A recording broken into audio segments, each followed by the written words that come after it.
Peter Manfredonia was born on February 2nd, 1997, and lived in the Sandy Hook area of Newtown, Connecticut, USA. Throughout its history dating back to 1711, the small town was nothing special. It was a quiet place, at least until 2012. Newtown became infamous across the United States due to a tragic event known as the Sandy Hook Massacre. The shooting at Sandy Hook Elementary School claimed the lives of 26 people, 20 of whom were young children. Despite these tragic circumstances, Peter's life remained calm. He was always a pleasant and intelligent young man, excelling in his studies. Peter was considered an introvert, somewhat withdrawn. He graduated with honors from Newtown High School in 2015. His mother worked as a teacher at the school, receiving glowing reviews about her son's academic achievements, and was extremely proud of him. After receiving his diploma, the protagonist of the story enrolled at the University of Connecticut. He wanted to pursue a degree in engineering. He continued to succeed there, mastering even the most difficult material with ease. Peter excelled in his studies and was expected to graduate in 2020. He had big plans for his future. Peter also cared deeply about others. After the shooting at Sandy Hook in 2012, he created a fundraising group to help the victims and raise awareness of such incidents. The teenager actively expressed his views on the matter on his social media pages, and even in high school, seemed outraged by the events. During this period, he also served as a marketing coordinator for a nonprofit organization. Judging by Peter's posts, he was also actively raising funds for the Special Olympics in Connecticut. Additionally, he managed several marketing campaigns for online platforms in his hometown. This allowed him to become independent from his parents, and it seemed that his career success was inevitable. Peter was a strong, tall young man. His first job was as a security guard at a local club, and later he worked as a doorman. He also participated in the development of a mobile app for a store. In 2016, while studying at university, Peter became a financial analyst for one of the companies he found most appealing at the time. His colleagues noted his success in this field. The young man planned to continue developing in this direction. Meanwhile, Peter became increasingly involved in charity work and aimed to help people. On April 15, 2019, a post appeared on his social media pages stating that he was participating in a campaign to help victims of violence. On August 19th of the same year, he became a member of a foundation that helped victims cope with their emotional consequences. He then took part in a triathlon for a charitable organization to help raise funds. Peter even met with the families of the victims, detailing everything in his posts. Everyone saw Peter Manfredonia as a determined young man with an active social stance, someone who worked hard and was focused on helping society. However, the situation changed in the spring of 2020. It turned out that even such upstanding young people can have a malicious alter ego capable of committing the unthinkable. Around 9 a.m. on Friday, May 22, 2020, a call came into 911 from a resident of Newtown. The concerned woman reported that two men had been attacked on the roadway of their street. Both had suffered serious injuries and had lost limbs. One of the victims was 62-year-old Ted Demers. His 44-year-old wife, Cindy, made the call. She explained that her husband had seen a young man outside the window.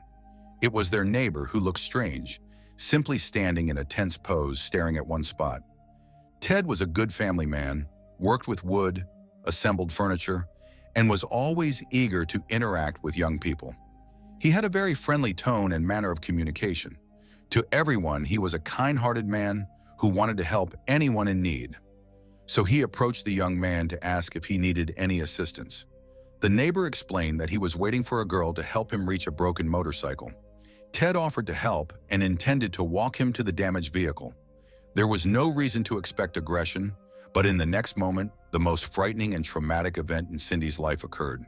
The young man pulled out a samurai sword and, with one strike, severed Ted's right arm. He then swung the weapon, cutting off the fingers of Ted's left hand.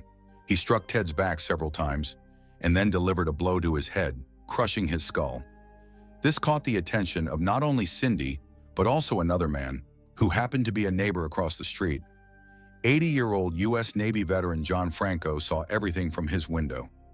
Unable to stand by, he decided to confront the madman with the sword, hoping to stop him from finishing off Ted.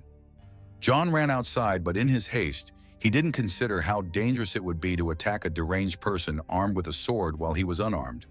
The perpetrator also inflicted serious injuries on John, but fortunately, his condition was not as critical. After sustaining the injuries, he was able to retreat, and at that moment, the attacker fled on a red motorcycle. Meanwhile, Cindy called emergency services and ran outside when the immediate threat had passed.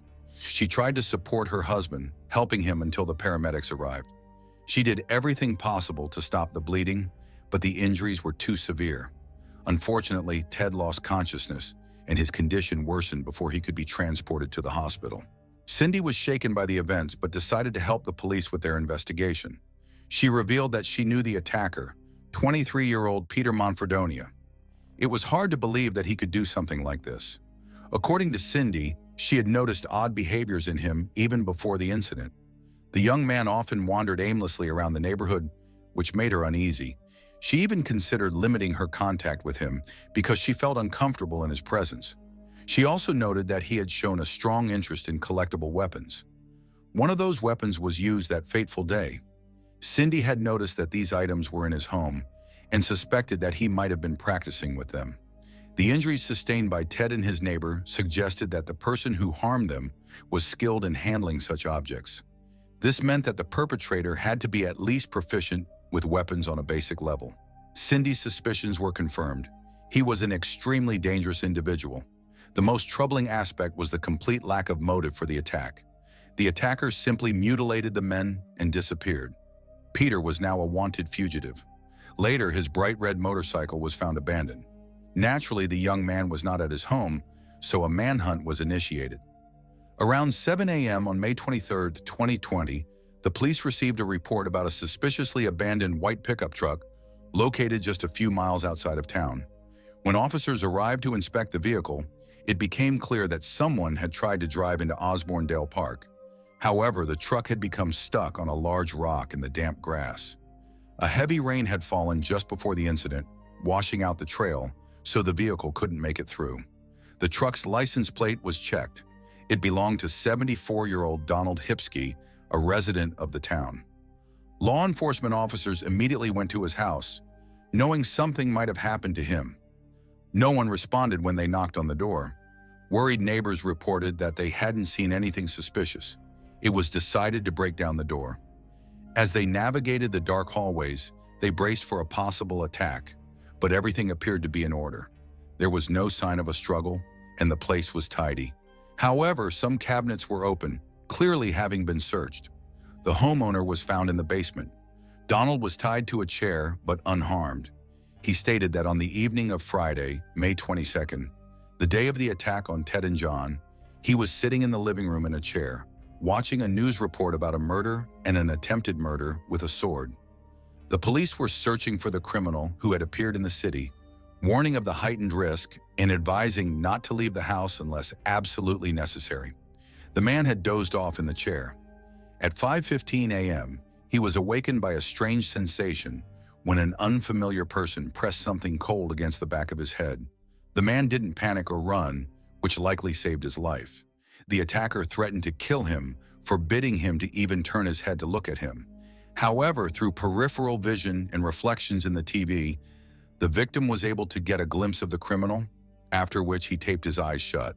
The assailant was a young man, about 20 years old, wearing a black t-shirt and black sweatpants, fitting the description of Peter.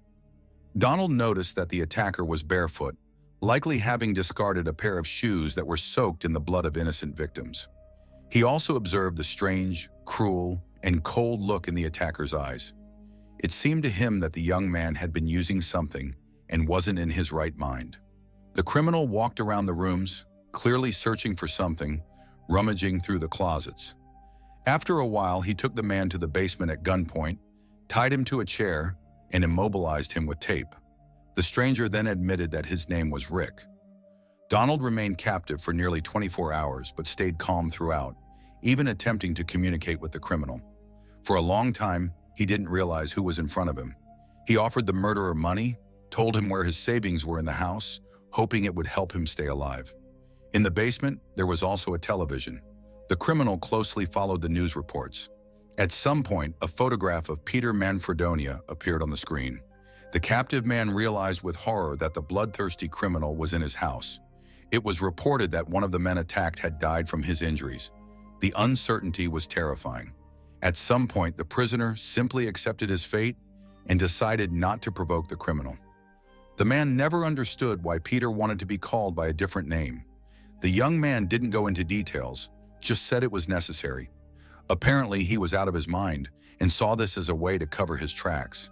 The killer admitted that he hadn't slept for 5 days, which could explain his strange behavior, but he didn't reveal the cause of his insomnia. Peter confessed that he had indeed attacked 2 men, but now regretted it and felt sorry that Ted had died. However, the criminal had no intention of surrendering to the authorities. He planned to use the man's car to flee. His likely destination was a remote wooded area where he could disappear. Peter promised not to harm the prisoner if he remained calm. The man, however, had no intention of doing anything. The odds were clearly too uneven. After a day of captivity, Peter took the car keys and left. He didn't untie the hostage to avoid the police catching his trail before he could get far. Peter took with him $1,500 from Donald's house, several weapons stored there for self-defense. The white pickup truck was later found stuck near a park.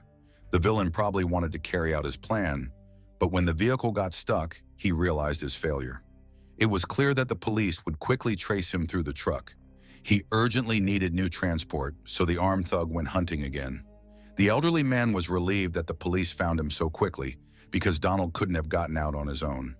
Hours passed, and the cries from the basement were unlikely to be heard, so he risked dying a painful death there. Perhaps this was a cruel irony from Peter Manfredonia, who didn't want to leave witnesses but also didn't want to dirty his hands with more blood. However, the latter, considering the subsequent events, raised doubts. Soon, the father of the murdered boy, named Nicholas, called emergency services. The police went to the address provided by the caller to talk and possibly gather new information about the fugitive. There, the officer was met by a resident of the complex named Jeffrey. He explained that a young couple lived in the second half of the house, a man named Nicholas Azel and his girlfriend Shannon. It was later revealed that he had attended school with Peter. Nicholas was found later, stabbed and shot in the head. Nicholas's father was there, but the man needed a little time to collect himself before he could tell his story. Meanwhile, they spoke with Jeffrey. He said he had seen Nicholas and Shannon return home the previous evening. They had been at a party and came back around 3 in the morning. Nothing unusual happened. They simply entered the house. Around 5:30 a.m., Jeffrey heard a loud bang through the wall, followed by a scream. But no further noise came, and everything went quiet. He assumed that the neighbor had just had an argument with his girlfriend. Maybe they dropped something. He didn't think much of it. When the couple calmed down, he relaxed and eventually fell asleep. In reality, Peter Manfredonia had arrived at his old school friend's house. Upon reviewing footage from security cameras in nearby homes, they found the thug entering the house early in the morning on May 24th at 5:45 a.m. Then he was caught on video again at 6 a.m., walking out of the house with Shannon and getting into her Volkswagen. The young man gestured for her to sit on the driver's side while he took the passenger seat. The car drove off. At that point, the fate of the girl remained a mystery. Her family was notified, and they prayed that Tanya wouldn't do anything foolish. She had a rather strong-willed personality, and they feared that Shannon might overestimate her strength. Nick's father finally told authorities that he had felt a sense of unease from early in the morning. He believed it might have been a parental intuition. He immediately decided to call his son, but his calls went ignored. Interestingly, Shannon's parents were doing the same thing during that time. They also felt an overwhelming worry for their daughter. However, no one received an answer, as the young people's phones had been turned off. Nick's father decided to go to his son's house to check on him. No one answered the door, which only increased his concern. He also noticed that Shannon's car was missing. Since he couldn't reach her by phone, he decided to go inside and was surprised to find that the front door was unlocked. Inside, there was a mess. Items were scattered across the floor, including cash, but only small bills. In the bedroom, the father found Nicholas's body. There was a knife nearby, which had clearly been used in the attack, but the young man had died from a gunshot wound to the head. The father immediately called the police. Later, it was discovered that Peter had stolen $1,500 from the couple's home, killed Nicholas, and forced Shannon to drive him to another town at gunpoint. Shannon wanted to do something to escape. She purposely drove in circles around the same streets, but the criminal eventually caught on. At that point, Peter warned her not to do anything foolish. She even considered crashing into a tree at one point to provoke an accident and escape from the kidnapper. But he made it very clear that if she attracted anyone's attention, she would die. The captivity lasted 6 hours, during which the innocent victim was under the complete control of the kidnapper. He hardly spoke. Shannon was driving and took the criminal to a truck stop near New Jersey.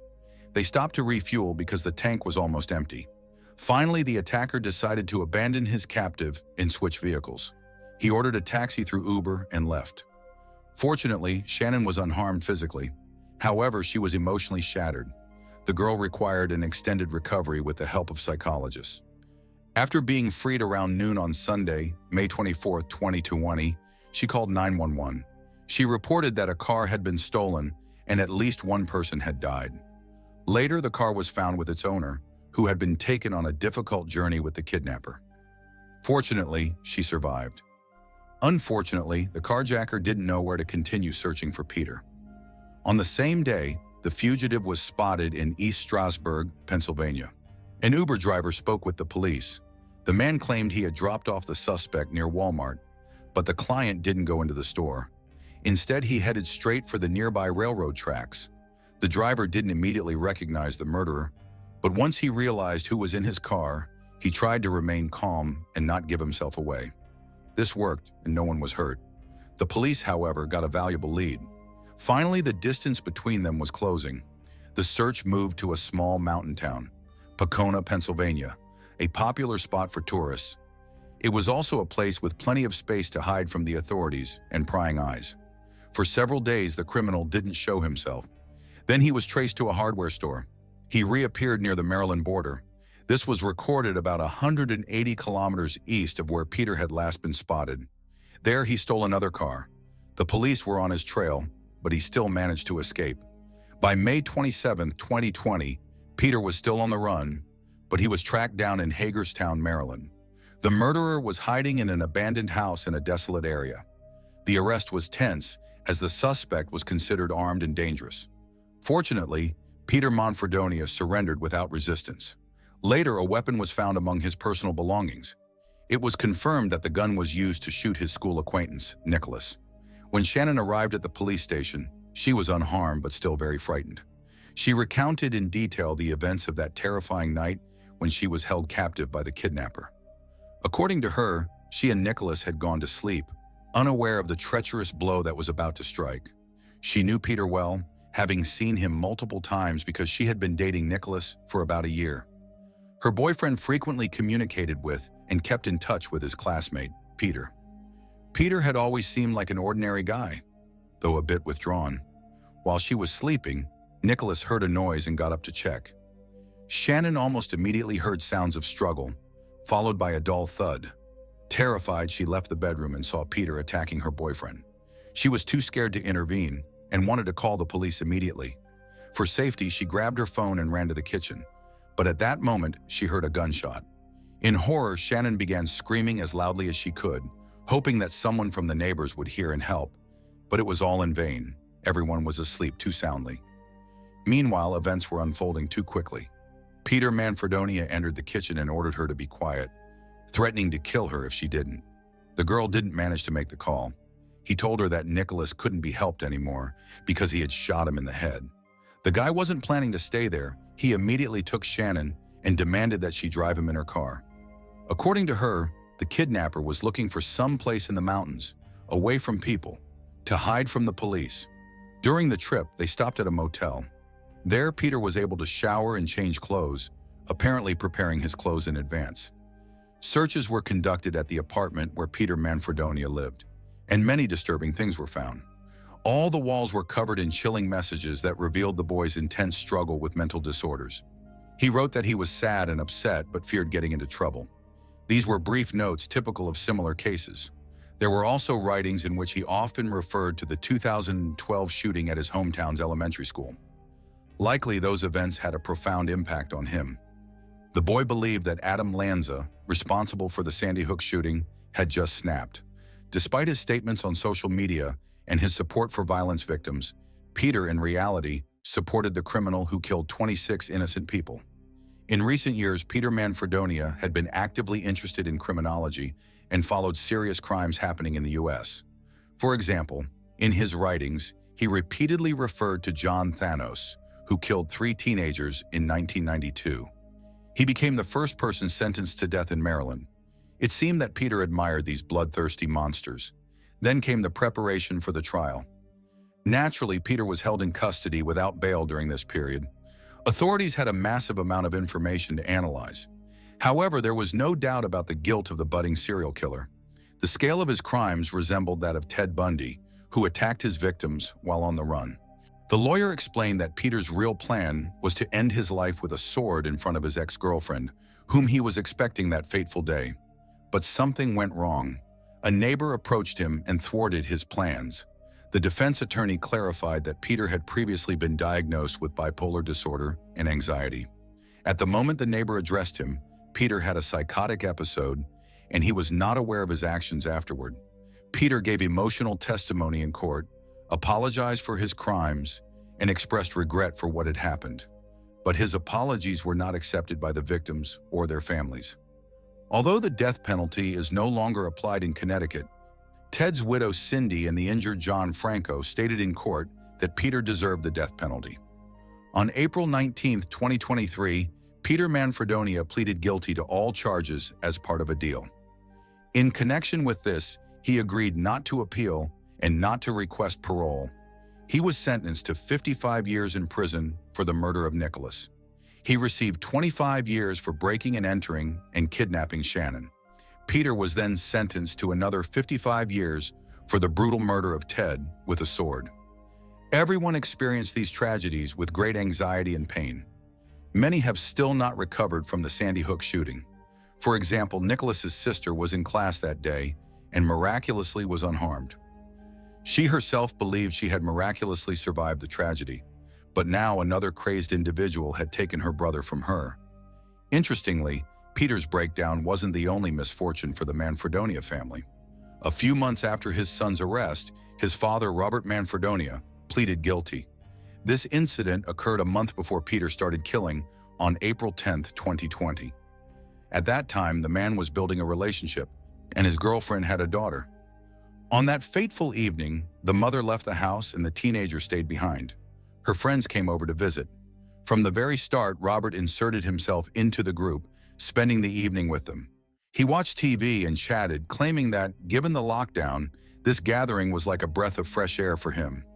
He managed to convince the teenagers to hang out with them and win them over.